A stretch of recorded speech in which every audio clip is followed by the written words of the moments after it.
నామానికి స్తోత్రాలు కలుగును గాక. దైవ సేవకులకు వందనాలు. కూడి వచ్చి మీ అందరికీ నా హృదయపూర్వక వందనాలు చెల్లిస్తున్నాను. ఈ మధ్యకాలంలో మొన్న శుక్రవారం కాక పోయిన శుక్రవారం ఆల్ నైట్ ప్రేయర్ జరిగింది. ఆ ప్రేయర్ రోజు వచ్చి మామూలుగా ప్రార్థనలో అటెండ్ అయ్యాం.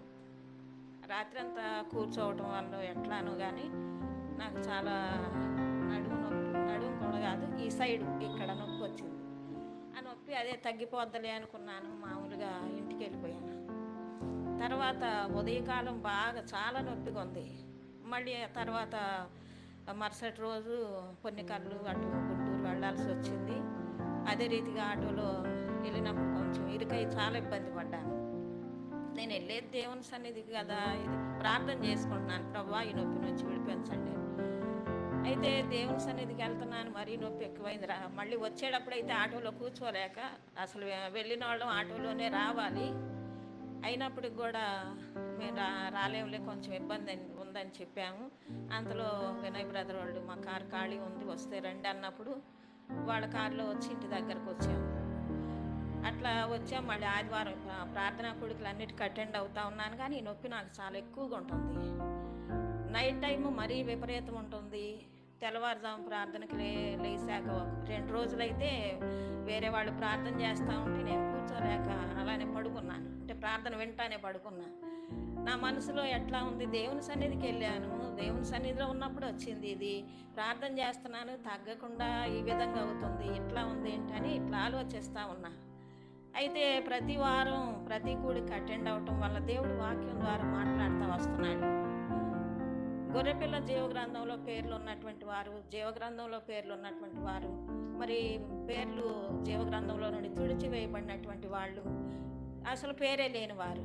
అట్లా ఆ వాక్యం, ప్రతి వాక్యం ద్వారా నేను చాలా ఆకర్షించబడుతున్నాను. అయితే ఈ నొప్పి కొంచెం కలత చేస్తూ ఉంది. ప్రార్థన చేసుకుంటున్నాను, తగ్గుతుంది కొద్దిసేపు, మళ్ళీ విపరీతంగా పెరిగిపోతాం. ఉదయం లేచి వాకిలు ఊడవాలంటే ఇట్లా వంగటం కష్టమై నేను వాకిలు ఊడవటం కూడా ఆపేసా. మా కోడలే కొంచెం ఆలస్యమైనా కానీ ఊడుస్తూ ఉంది.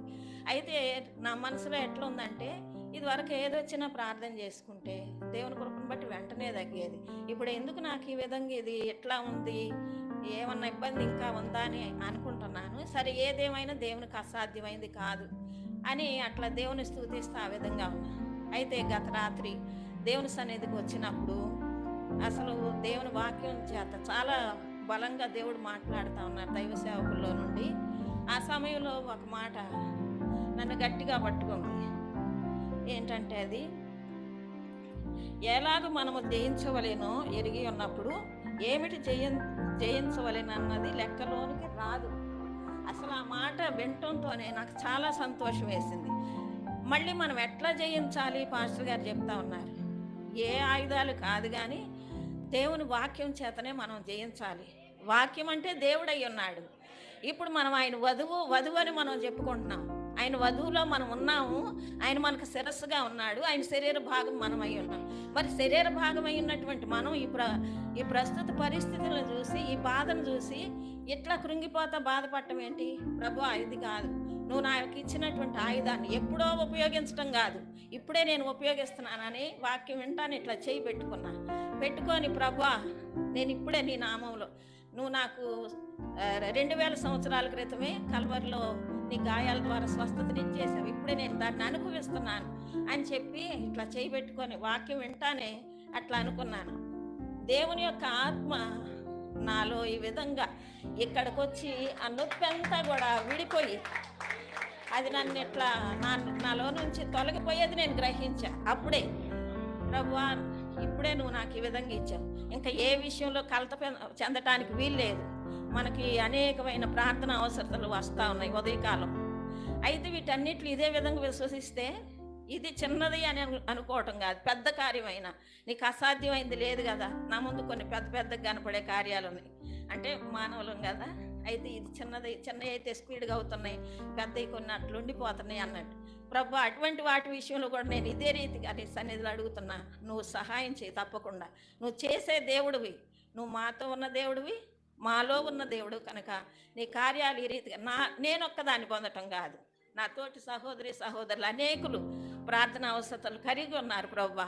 వాళ్ళ గురించి కూడా నేను నీ సన్నిధిలో అడుగుతున్నాను, నువ్వు సహాయం చేయమని దేవుని సన్నిధిలో అడిగి. అయితే ఎంత సంతోషంగా ఉందంటే నేను సాక్ష్యం చెప్పడానికి తొందరగా లేవలేను. అనేక సాక్ష్యాలు ఉన్నాయి కానీ నా స్వరం కొంచెం వణుకుతూ ఉంటుంది, ఇతరులకి అర్థం కానట్టు ఉంటుందని నా మనసులో ఫీలింగ్ అనమాట. అందుకని తొందరగా సాక్ష్యం చెప్పడానికి లేవను నేను. చాలా సాక్ష్యాలు నా జీవితంలో ఉన్నాయి. అయితే ఈ ముందుగా అనుకోలేదు కానీ రాత్రి జరిగిన దాన్ని బట్టి ఈ ఉదయకాల సమయం వచ్చిన తర్వాత, సాక్ష్యాలకి సమయం ఇచ్చిన తర్వాత, లేదు నేను ఎట్లయినా చెప్పాలి, దేవుడు నాకు చేసిన ఈ కార్యాన్ని బట్టి దేవుని మహింపరచాలి అనేటువంటి ఆలోచనతో ఒకవేళ ముగిస్తారేమో అని వెస్లీకి మాట సైగ చేస్తా ఉన్నాను, నేను సాక్ష్యం చెప్తాను సమయం ఏమని. అయితే దేవుడు ఇచ్చిన కృప, ఆయన వధువుగా మనకి ఇలాంటి ధన్యత ఇచ్చాడు. మనం ఏమడిగితే ఆయన చిత్తానుసారంగా మనం ఏమడిగినా ఆయన మనకి ఇచ్చేటువంటి దేవుడిగా ఉన్నానని రుజువు చేశాడు. ఆ బాధ అంతటి నుంచి నన్ను విడిపించినందుకు దేవుని స్తోత్రం. ఇది మాత్రమే కాదు, ఆత్మీయంగా కూడా, అంటే ఇంక మనం పడి మనం ఎత్తబాట్లు ఉంటామా లేదా అనేటువంటి అనుమానం కూడా లేకుండా ఆయన వాక్య ప్రకారం ఉంటా, వర్తమాన ప్రకారం జీవిస్తే తప్పనిసరిగా ఆయన ఇప్పుడు వచ్చినా ఎప్పుడు వచ్చినా ఆయనతో కూడా మనం ఉంటామనేటువంటి ఇంకా నిరీక్షణ నాలో ఇంకా బలంగా ఏర్పడింది అనమాట. అయితే దేవుడు చేసిన ఈ కార్యాన్ని బట్టి దేవుని స్తుతిస్తున్నాను. ఇంకా నేను ఆత్మీయంగా బలంగా ఉండాలని కోరుకుంటున్నాను. ఆ రీతిగా దేవుడు నడిపించాలని మీరు అందరూ ప్రార్థన చేయండి. అయితే ప్రతి కూడికి నేను రావటం ద్వారా అసలు వాక్యం ఎంతగా, దేవుడు వాక్యం ద్వారా మాట్లాడి ఎంతగా బలపరుస్తున్నాడు నాకు అనిపిస్తుంది. ఆయా సమయాల్లో అనేకులకు వాక్యం లేక ఎంతో తపన పడుతున్నారు. నాకు తెలిసిన వాళ్ళు చాలామంది ఉన్నారు. అయితే ఇక్కడ సమృద్ధి అయిన వాక్యం ఉంది, కానీ అంత సమృద్ధి అయిన వాక్యాన్ని తీసుకోవడంలో మాత్రం కొంచెం వెనుకబడిన పరిస్థితి కనపడుతుంది. అయితే మనం సహోదరులంగా మనం ఉండి ఆ యొక్క విషయంలో కూడా ముందుకు వెళ్ళి పరిపూర్ణ ఫలాన్ని మనం అనుభవిస్తూ మనం పొందినటువంటి దాన్ని మన సహోదరులకు కూడా తెలియజేసి అనేకుల్ని దేవుని సన్నిధికి నడిపించాలనేటువంటి వాంఛ నాలో కలుగుతుంది.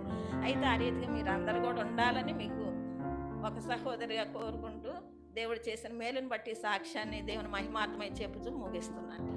దేవునికి మహిమ కలుగునుగాక. ఇటువంటి సాక్ష్యాలు అనేకం మన విశ్వాసాన్ని ఎదిగింపజేయటానికి. హల్లెలూయా. కాబట్టి ప్రార్థించండి, ప్రార్థనాపూర్వకంగా సిద్ధపడండి.